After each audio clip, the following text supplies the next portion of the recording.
So welcome everyone, so that our Flex students can hear it too. This course in Indian philosophy basically deals with two questions. That might seem very little for 12 weeks, that all we are going to do is answer two questions.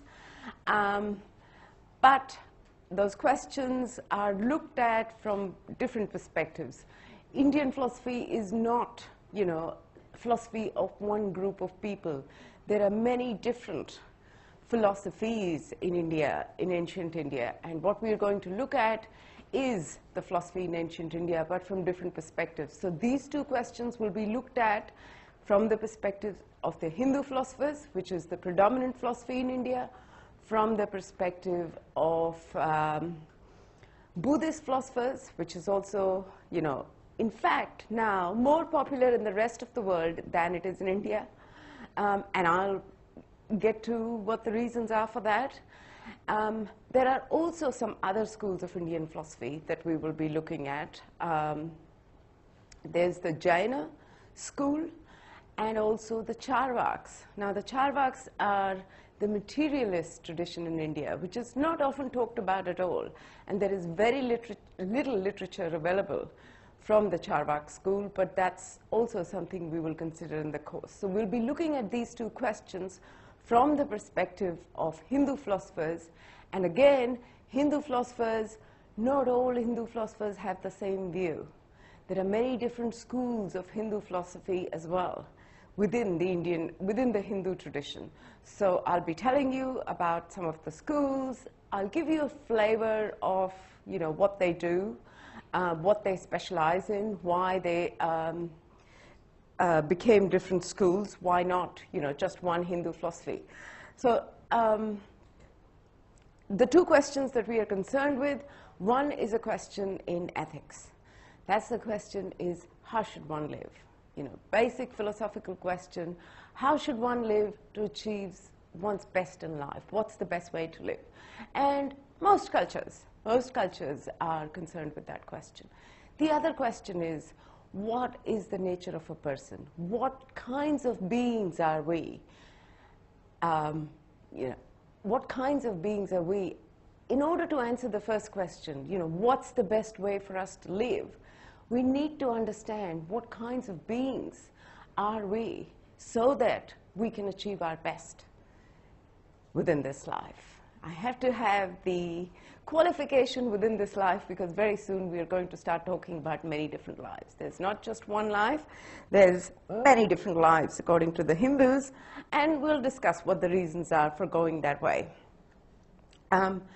So one of the questions I would like to address first, I have it on the handout, is why study Indian philosophy? But before we do that, did I give you a handout? But before we do that, it might be interesting to just get a view of what philosophy is and how is it different from other disciplines. Just because there are lots of people here who haven't done philosophy before, from those of you who've done philosophy, what do you think is different about philosophy? And this is going to be all the time an interactive class. I'm not going to be lecturing at you. Stop me whenever you think, just raise a hand or a finger whenever you think you have a question. So from those of you who've done some philosophy, how do you think philosophy is different from other disciplines? Is it the questions that are different? Is it the way we approach the questions? What's different in philosophy? You've studied other disciplines at school or at university. How is philosophy different from other disciplines? Yeah? There's a lot more you can do to add philosophy. So like in one subject, maybe you study philosophy, you can add on to it, you can add to the discussion. Yeah, there's a lot of room for discussion, and there's lots you feel you can add to it. Yeah. Good point of view. Anyone else? What's the difference between studying philosophy and history of ideas? Why are we just not interested in what Descartes said, or what Buddha said, or something like that? Here's what I think is distinctive about philosophy. Everyone has some idea. Every culture, every person Every human being has some idea about, or has some views about the way the world is and our place in it. How is the world constituted, whether, it's today's culture, a very scientific, materially oriented culture. And we think, basically, most of it is material. Consciousness, we are a bit unsure still about, but the rest of it is mostly material. Everyone has a view about, the world in which we live and our place in the world, and, how do we go about making the most of it. That's not philosophy. Philosophy happens when we start questioning it. When there is discussion about, when there is criticism, when there is a critical discussion about whether what we take for granted, whatever our worldview is, whatever our view is about what persons are, or what we are, or whatever group we belong to, we start questioning whether that's the right view. That's when philosophy begins.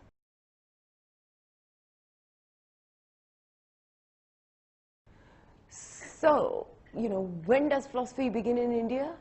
The predominant culture, as I said before, was the Hindu culture.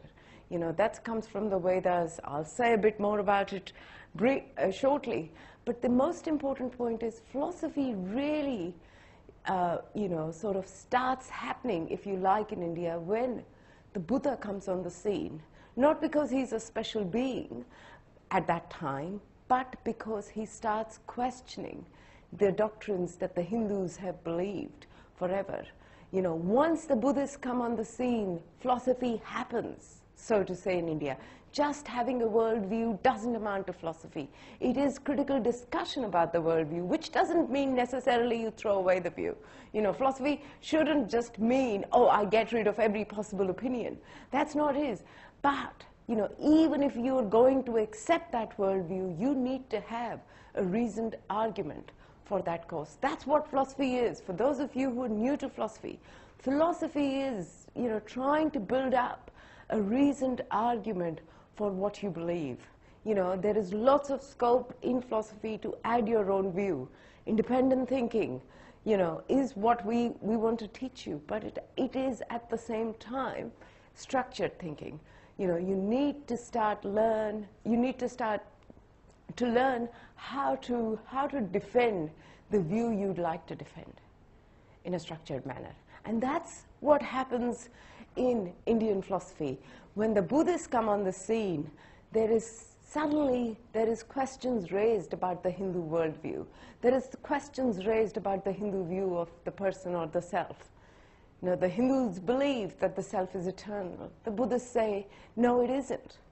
And these are very difficult questions to handle. Debate continues for centuries on this question. From about the 500 BC, when the Buddha was born, up to the 10th century AD. There is fierce debate between the Hindus and the Buddhists, and they still didn't resolve it. So we can still add something to it. That's what we are going to do in this class, look very closely at that debate, both on the ethical issues as well as on the metaphysical issues, and see, what was at question. Most of this course is going to focus on the Hindu-Buddhist debate, but I will have something to say about the Charvaks, because I think the materialists in the Indian tradition do not get enough attention in any course in Indian philosophy, or even in, textbooks in Indian philosophy. Any questions at this point? So I think I've given you enough reason why you should study philosophy. Philosophy trains you, in one sense, to learn how to build up reasoned arguments, and that's a skill that will be good for you right across the board. Now, those of you who've done philosophy, why should one study Indian philosophy? What's distinctive about studying a philosophy from a different culture? Why is it important to study philosophy from different cultures? I mean, one of the things that's big in today's world is diversity, right? We need to understand other cultures. We think lots of problem is happening because we fail to understand other cultures. Lots of problems in this world are because of lack of understanding. I think I'm going to go further. stick my neck out and say, yes, we need to understand, but we also need to be critical at the same time. We shouldn't just stop at trying to understand other cultures. That is important, but at the same time, we need to be able to have, a critical eye to look at those cultures and call them out when need be, including the Indians. That's what we are going to do in this class. When we think that the arguments are not good enough, we'll call them out. And so that's what I think we should do. That there is reason to study Indian philosophy. There's, I don't know if you, it might be interesting for you to have a look at, there are articles these days, New York Times, in the Atlantic, in Washington Post. There's a lot of noise in America about Indian philosophy and Chinese philosophy, Asian traditions, Islamic philosophy not being taught in those departments. And so people are making noise that it is important for us to hire people and to diversify our curriculum, and do it urgently, because otherwise, there's a huge injustice being done. I disagree with that view. The reason I'm telling you is I think it's still valuable to study Indian philosophy, but not because I want to ride the diversity bandwagon, as I call it. Not because I think everyone should, it's essential to study Indian philosophy. And let me explain why. Let me give you some reasons why I think there's nothing special about Indian philosophy. First reason is that the questions we ask in Indian philosophy are the same questions you'd ask in any other philosophy course.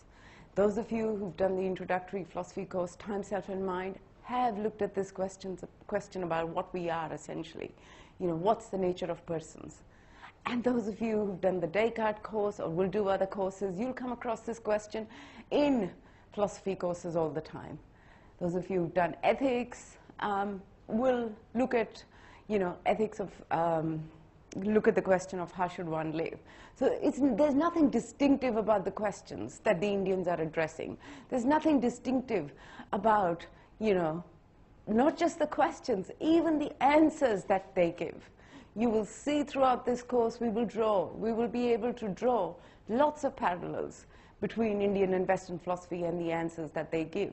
So there is nothing distinctive about the answers either. There is nothing distinctive about the techniques people use for answering these questions. Rational argumentation, critical inquiry, that's what I said, is at the, is the basic method in philosophy.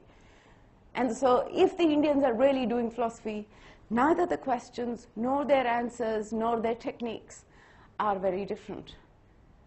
Then why should we study Indian philosophy?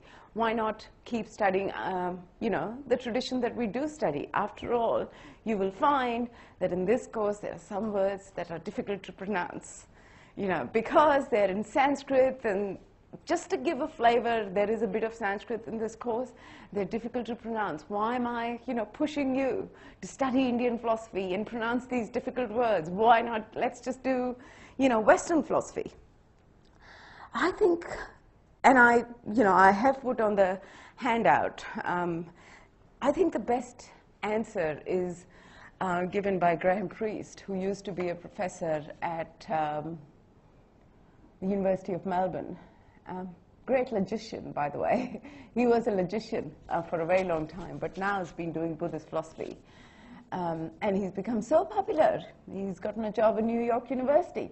So have a look at Graham Priest and what he does, and you'll get a sense of, and he's written quite a few articles on why we should study Asian philosophy, not just Indian philosophy. And the two reasons that he gives are on your handout. And I think one of them, the first one in particular, is, the best way to understand one's culture is to study another culture. It's like learning a second language. Those of you who've learned a second language will have this understanding. You get a better insight into how your own language works, because the first language that we learn to speak, we don't learn it systematically. You know, we don't go to a grammar class to start saying sentences in our first language. We just say them. It's only when you learn a second language, you get an appreciation of grammar.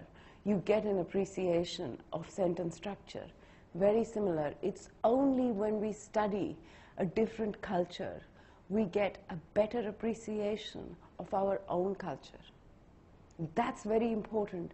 You know, studying other cultures is important because it gives us a better appreciation. Appreciation doesn't mean that wholeheartedly I will go and endorse or embrace everything in my culture. Appreciation here means critical appreciation. What's good in my culture and what's not so good in my culture. By looking at something different, you get a better insight. You start evaluating. And that's why it's important to look at a different culture. They're in different contexts. They have different living conditions from what it was in the West, even in those times. And so, you know, it's a different understanding, and that will give us some insight into our own culture. That's, I think, a very good reason, a richly rewarding and a valuable reason to study Indian philosophy. The other reason is that given that, you know, you're looking at philosophers from a different culture, there is more hope of making progress in philosophy. It's a very big question in philosophy. You know, are we making progress? I said we've been trying to answer these questions since 500 BC, and still there is scope to add something to it. Haven't we been able to answer this question? I mean, some people just say, you know, I don't know if you've heard this before, but all of philosophy is footnotes to Plato. And all we do is just write footnotes to Plato, and this generation of students is going to write further footnotes to Plato. No, I don't think it is that. I think we do make genuine progress in philosophy, and it is here that it is valuable to study philosophy from another culture, because there is hope of making genuine progress, because different ideas, different viewpoints will come into being. When I said, you know, we can draw some parallels between Indian and Western philosophy, I didn't mean that there is nothing that is distinctive or new in Indian philosophy. Surely there is going to be some matters of detail which might give us new insights as to how to answer these questions, how to be critical about the other answers that people in the Western tradition, philosophers in the Western tradition have given.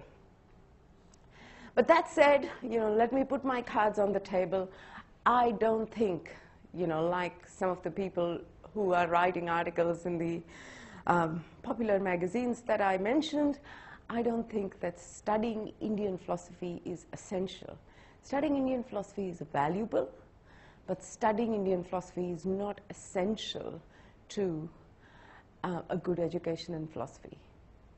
Right? If one of the reasons you've done this course is because you think it's essential to do a course in Indian philosophy to have a good education, I don't think for purposes of research training or a good education in philosophy that you need to study any particular tradition, any particular philosopher, any particular language or anything like that. I mean, I will say that, you know, very, very clearly that for me, there's nothing like Western philosophy and Eastern philosophy and Asian philosophy and all of those things. There is philosophy, full stop, right? And you do need to study a lot of philosophy to get a good education in philosophy, but you do not need to study, you know, any particular philosophy. That's not essential. So I just, you know, I think there's so much happening on this debate that it really is important to say that, you know, don't think that there is something, you know, essential about studying Indian philosophy. It's interesting. I'll make this class fun. I'm not suggesting don't do this subject and don't come back next week. Not at all. That's not the idea. But, you know, just treat it as any other philosophy class. What you're going to learn is how to argue, but we will learn it by studying arguments and views offered by people from a very different culture from our own. not from my own, because I was born in India and brought up in India, and some students here, but for most of us, it's going to be a very different culture. Any questions at this point?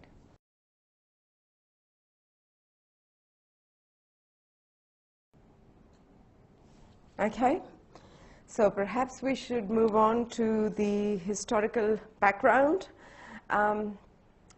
So, as I said before, I wish these people had a whiteboard rather than all this. You can see I'm very ancient in my attitudes. I would like a blackboard to write on rather than this stuff. Now, people tell me you can write on the computer. I'm too scared to do that. But anyway, so let's go to the historical background. The source of Indian philosophy is the Vedas. Now, the Vedas are, if you like, you can treat it like the Bible in the Western tradition. It's the religious as well as a philosophical text. Now, you might, here's a question for you. Hinduism, Buddhism, these, two things most famously are known as religions. What's the difference between religion and philosophy? I want to ask you both, doing a major in religion as well as philosophy. What do you think is common or different? Anything about, you said, oh, there's going to be overlap, this is the perfect course. Tell me why. Why did you expect this to be the perfect course? What's happening, with Hinduism being a religion as well as a philosophy? And, anyone else can add to it if you want to. You can help your colleagues out. This is the best way to learn, to ask questions and try and have a discussion that helps other people rather than always criticize as what others are saying. You're allowed to disagree, but you're also allowed to help. Why is Buddhism both a religion and a philosophy? Why is Hinduism both a religion and a philosophy? Hmm? Because there are kind of canons of conduct, like rules to follow, it's not just about your thinking, but a way of being and living your life. Yeah, So good. Makes it a religion, as opposed to just a way of thinking. Yeah, as opposed to a way of thinking, and as opposed to, as we said, a critical way of thinking, just as opposed to, yes, I think that's a very important insight. There is a given set of rules, at least in the case of Hinduism. How should one live? There is a given set of rules in a text, so to say. In a text, some source of authority. Some people say the Vedas are the word of God, like, the Bible is the word of God. Some people say it was actually spoken by the gods and the sages just wrote it down, and that's what the Vedas are. But there is this notion of, in a religion, there is this notion of there being a text or a source which cannot be questioned. God as the source of the Bible, or, the Hindu gods, and there are many and many, many of them, and I'll tell you more about them in today's class. But the idea is, in philosophy, that's the difference between religion and philosophy. In philosophy, that appeal to authority is thrown out of the window. In philosophy, you can't accept just because, it is said in the book. That's never a good reason for a philosophical argument, right? You can't make a philosophical argument by saying, Monima said this in class, or, the book says, study guide says such and such, or the Hindu scriptures that we read in class say such and such. That's not a good philosophical argument, but that kind of thing works for religion. When there is authority behind a certain leader or God or, any authoritative person, for whatever reason, we accept it as being. And so the Vedas, in that sense, were sacred texts. It's difficult to say, when they were exactly written. The Indian tradition, for a very long time, was an oral tradition. Writing came much, much later in the Indian tradition. It was an oral tradition in the sense, this is how, you studied. They were sages or the gurus. They had their own schools. And students would go there, and you spent part of your life there. That was the first part of your life as a student would be spent in what is called a gurukul. So you lived there, you learned all the things. You just didn't, it was not like just coming to university and going back home and, leading your own life. You'd be stuck with the guru for, a good number of years. And you learned everything in that community. You learned how to clean the place, you learned how to grow vegetables, you learned, how to look after the animals, you learned everything. But all the education was never by writing or no computers at all. It was all by listening to the guru. The guru would say something, would make a statement, and it was always a very aphoristic statement, not very clear what's being said. And then part of the job was interpreting what the guru was saying. So different students came up with what might be meant by this statement. So the guru would say, a shloka, which is an aphorism in Sanskrit, and just stop. And then it would be up to the students to argue amongst themselves and, come up with what the right interpretation is. We could do a class like that, if you like, along the way. I will say it in English, and then you can argue about what exactly is being said, what is the argument here, and so on and so forth, and then go on to criticize that argument. Even though, in the presence of the guru, they would believe what the guru would say. And I will give you a flavor of this because they're Indian texts. They don't say, this is my objection. They say, the opponent might argue. So that's how the discussion continues. These things are written much, much later. Initially, it's an oral tradition which, sort of trains people in this very different way, that you have to do the hard work as a student. So in this Indian philosophy class, it's not going to be a matter of sitting and listening. I'm going to get you to do some of the hard work and think about what is being said and respond in class. So no more of not giving me answers. Get ready to actually, do the readings by next week.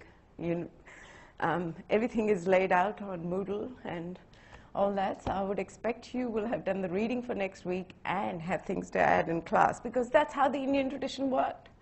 I'm not wearing the Indian dress just for fun. I want to actually create that environment where you learn in the same kind of way, push you a little bit further. So these texts are written from about, people say 1000 BC. That's the time they start getting written. And up to the time of Buddha, you have the Vedas about 500 BC. That's when they name. After 500 BC, there is another sort of phase in Indian philosophy, if you like. So what you have in the Vedas, as I said, are religious texts. There are lots of hymns, lots of praises to the gods. But there is also, reflective questioning in the Vedas. They're not completely, exempt from some philosophical underpinnings. So on page 3, this is your textbook or study guide. I've got a little hymn it's called the Creation Hymn from the Rig Veda.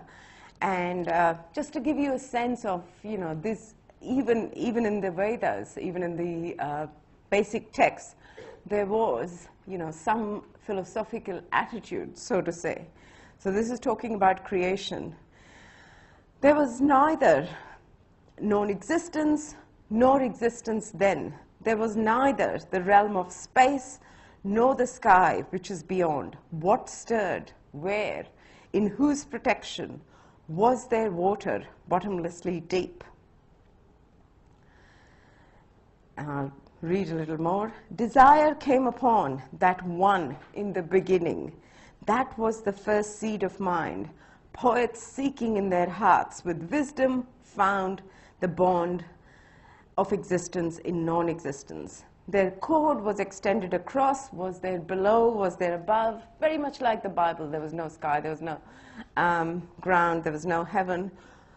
There were seed places. There were powers. There was impulse beneath.